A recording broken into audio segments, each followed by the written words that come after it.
All right, let's say you're a greedy corporate executive. You don't care about quality. You just want money. You don't care if the game is good or bad. But anyway, you want the game to be as cheaply made as possible. Like you don't want to overextend your budget. And what's something that's really expensive when it comes to video games? Voice actors. Voice actors, they cost a lot of money. The more lines they do, the more you got to pay them. The more famous they are, the more you got to pay them. However, there's like a lot of voice actors. The thing is, though, most voice actors aren't that famous because they're usually not that good. So you have the choice. Do you want to either A, hire an expensive professional voice actor, or B, do you want to go for the cheaper, less talented voice actor? Well, there's also a C option, hire a YouTuber who is arguably part of the B cheaper option. But you see, with the C option of hiring a famous YouTuber, this YouTuber can help advertise the product. They can help advertise a game or movie. They can show for it. They can tell their audience of 13, 14, 15 year olds, they can tell their audience of children, hey, go buy or watch or play this thing.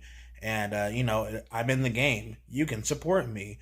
And that's how they get you. That's how they get those sales. It's a win-win either way. You're hiring someone that's not that expensive, like a YouTuber, but that YouTuber also has a lot of influence and a huge audience, so they can end up manipulating that audience into, buying whatever crappy game there is that the YouTuber is in. So yeah, that's my theory. I also find it really convenient and interesting how Young Yi, his YouTube career is him basically reporting on bad news in the game industry. He's always talking bad stuff about video games, you know, and that's interesting.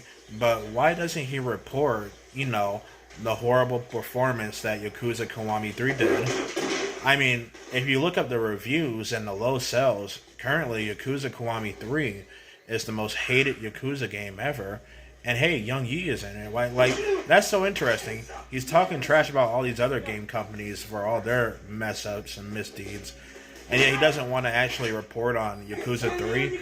It's almost like he's a signed off shill or something like that. Like, geez, Young, you're not going to report on how Sega or RGG, whoever it was, basically tried to replace the original Yakuza 0 and replace it with a inferior cash grab director's cut that is actually worse story wise in every single way. You're not going to report on how they delisted Yakuza 3, making it harder to purchase in order to replace it with the inferior Kiwami 3 or the Yakuza 3 remake. Like, why don't you report on that? It's almost like you're a total shell with no sense of integrity whatsoever or something, but I don't know. Companies really need to stop letting YouTubers be in their video games because it ends up making the game even more outdated.